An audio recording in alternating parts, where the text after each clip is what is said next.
مردوں سے لیں گے۔ کسی نے ایک سوال کیا ہے فاتحہ کیوں نہیں دینا چاہیے؟ تو بہرحال دیکھیے، سب سے پہلی چیز تو یہ کہ فاتحہ سے مراد اگر سورہ فاتحہ کا پڑھنا ہے، سورہ فاتحہ تو آپ پڑھی، کس نے اس سے روکا؟ لیکن مسئلہ یہ ہے کہ سورہ فاتحہ کو اس طریقے سے پڑھنا جس طریقے سے نبی اکرم صلی اللہ علیہ وسلم کبھی نہیں پڑھا۔ کیا آپ صلی اللہ علیہ وسلم نے کبھی کوئی نئی چیز بنی، کوئی نیا کام شروع ہوا تو کیا ایسے جا کر سورہ فاتحہ پڑھ کر دم کیا اور لوگوں کو شروع کرو کہا کیا؟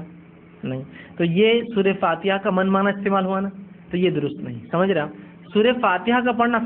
پڑھنا غلط نہیں ہے، سورہ فاتحہ کو فاتحہ کہتے ہیں، لیکن سورہ فاتحہ کو خاص کرنا، دکان کھل رہی تو، مکان بن رہا تو، نیا پھل آ رہا تو، نئی چیز آ رہی تو، اولاد پیدا ہوئی تو پڑھ کر چیزوں پر پھونکتے ہیں پھر اس کو بانٹتے ہیں، یہ طریقہ نبی اکرم صلی اللہ علیہ وسلم چونکہ نہیں تھا تو غلط ہے۔ آپ جتنے بار سورہ فاتحہ پڑھنا چاہے پڑھتے رہیے، لیکن اس طرح سے پڑھ کر خاص کرنا یہ غلط ہے، اسی لیے فاتحہ دینا درست نہیں ہے۔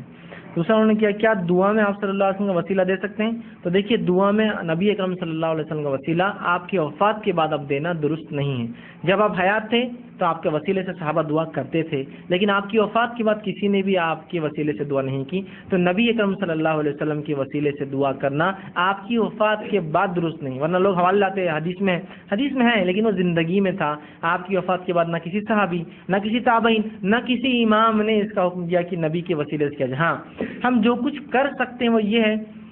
وہ ہے نبی سے محبت شرعی عبادت ہوتی ہے، تو ہم یہ وسیلے سے دعا کر سکتے ہیں اللہ جو تجھے تیرے نبی سے محبت ہے اس کے وسیلے سے، یا ہمیں جو ہمارے نبی سے محبت ہے اس کے وسیلے سے۔ یہ تو وسیلہ، محبت تو عبادت ہے، شرعی عبادت ہے نا، اس لیے کہ ہم شرعی محبت کرتے ہیں انبیاء، نبی سے اور اللہ سے، تو یہ عبادت ہے، تو ہم محبت کے وسیلے سے کر سکتے ہیں، لیکن نبی اکرم صلی اللہ علیہ وسلم کی ذات کے وسیلے سے آپ کی وفات کے بعد صحابہ سے چونکہ ثابت نہیں ہے، اس لیے کہ صحابہ سب سے زیادہ جانتے تھے کیا کرنا ہے اور کیا نہیں کرنا ہے، انہوں نے کبھی نہیں کیا، بلکہ عمر ابن خطاب رضی اللہ عنہ کے دور میں جب قحط سالی ہوئی تو آپ نے عباس رضی اللہ عنہ کے وسیلے سے دعا کی، کیوں نہیں رسول اللہ کے وسیلے سے دعا کی؟ آپ نے یہ دعا بھی کی، اور امام بخاری نے اس الفاظ کو نقل بھی کیا، اور عمر ابن خطاب رضی اللہ عنہ نے دعا کی کہ اے اللہ، جب تیرا نبی ہم میں زندہ تھا تو اس کے وسیلے سے ہم دعا کرتے اور تو بارش برساتا، لیکن آج تیرا نبی ہم میں موجود نہیں ہے، لہٰذا اس کے چچا عباس کے وسیلے سے ہم تجھ سے دعا کرتے ہمیں بارش دے، اور بارش ہوئی۔ تو یہ حدیث بتا رہی ہے نبی جب زندہ تھے تو صحابہ مانگتے تھے وسیلہ، وفات کے بعد کبھی نہیں مانگا، لہٰذا نبی اکرم صلی اللہ علیہ وسلم کے وسیلے سے دعا نہیں۔ آپ یہ کہیے کہ نبی سے جو اللہ تجھے محبت ہے اس کے وسیلے سے، یا ہمیں جو محبت ہے اس کے وسیلے سے، وہ الگ چیز۔